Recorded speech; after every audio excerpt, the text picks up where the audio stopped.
Do you sometimes feel that the Lord has forgotten about you? I mean, you find yourself in a situation where you're under a lot of pressure.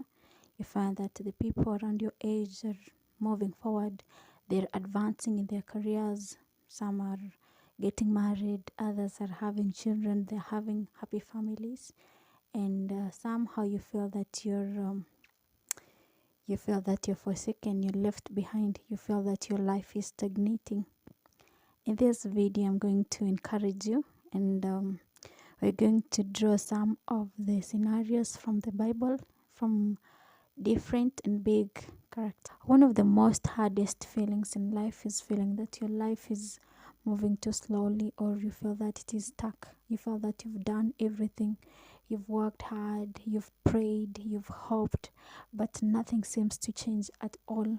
In this video, I'm going to encourage you that the Lord has not forgotten you, that the Lord has not abandoned you.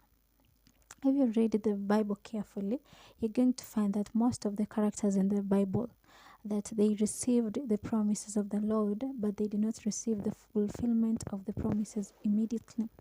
When you talk about Abraham, for example, the Lord promised him that he was going to be the father of nations, but at that time he did not have even a son of his own. He did not have a son with his wife Sarah. But after receiving this promise, we know that Abraham had faith in God. He waited. Imagine waiting for all that period of time for you to have a son. You do not know when it is going to be fulfilled. But Abraham waited on the Lord, and finally the Lord blessed him with his wife Sarah with a son, Isaac. Because the promises of the Lord can be trusted. He is a faithful God. And in the book of Genesis chapter 12 from verses 6, we also hear the story of Abraham when God is telling him about the place that his descendants were going to live in. Genesis chapter 12 from verses 6, Abram traveled through the land until he came to the sacred tree of Moreh, the holy place at Shechem. At that time, the Canaanites were still living in the land. The Lord appeared to Abram and said to him, "This is the country that I'm going to give to your descendants." So in this chapter of Genesis, we're finding that God is giving Abraham another promise, that he's going to let his descendants to live in the land of Canaan.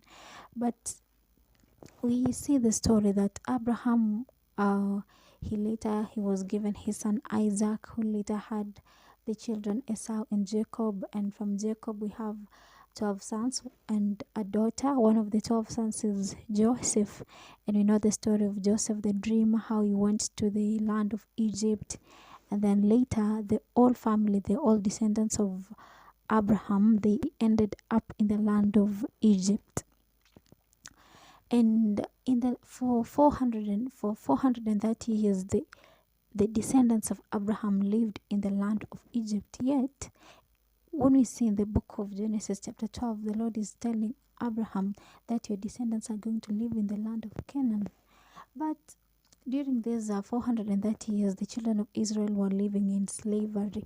They were being treated cruelly by the Egyptians, and the Lord remembered the covenant that he had made with Abraham, that he was going to let his descendants to live in the land of Canaan. And the Lord, because he is a faithful God, he prepared Moses so that he would deliver the Israelites from this land of Egypt. And through Moses, God was able to take the Israelites through the wilderness, where he provided them with water, he provided them with food in form of manna, and he also gave them victory over the enemies that they encountered along the way. So the promises of the Lord can be trusted. At this point, you can think that the Lord had forgotten about the promise that he made to Abraham. The Israelites would even doubt the presence of the Lord, because the Lord promised that they were going to live in freedom, they were going to be blessed, they were going to live in their land, that is the land of Canaan. But now they're trapped in the wilderness. There is no food, there is no water, but the Lord is opening ways and doors for them. He's providing them with the food, and also with the water, and he is also leading them using the pillar of cloud and also the pillar of fire. And these Israelites are led by Moses. They know what the Lord wants from them. They go with the Lord. And finally, when Moses died, God does not forget, does not abandon these Israelites. Instead, he raises another person to lead the Israelites, that is Joshua. And Joshua walks with the Lord until he leads the Israelites to cross River Jordan. From there, the Lord gives victory to the Israelites. They fight the Hivites, the Jebusites, the Amorites, and also we have the giants, the Anakims, who were living in Canaan. They fight them and they defeat them because the Lord was the one that gave them victory, because God is a faithful God.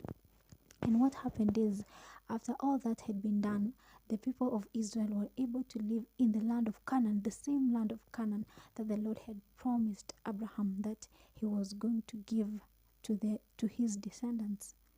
They were now able to live in freedom. They were able to live in blessings.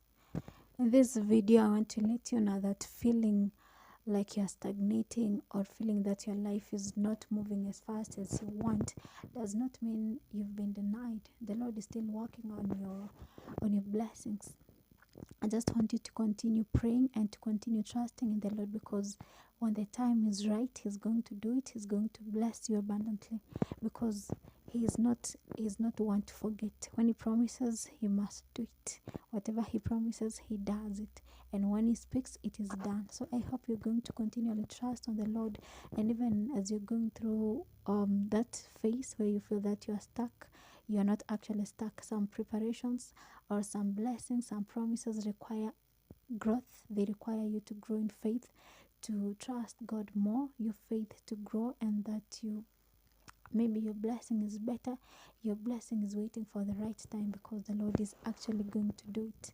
The Bible says in the book of Isaiah chapter 60 verse 22 that even the humblest and the smallest family will become as great as a powerful nation. When the time is right, God is going to do it, because He is the Lord. So I hope you're going to trust Him. You're not going to continue feeling stuck, but you're going to hope in the process. You're going to continually pray in the process that the Lord has good plans, and that those good plans are going to be actualized. They're going to be fulfilled at the right time. May the name of the Lord be glorified, and have a blessed time. Be blessed.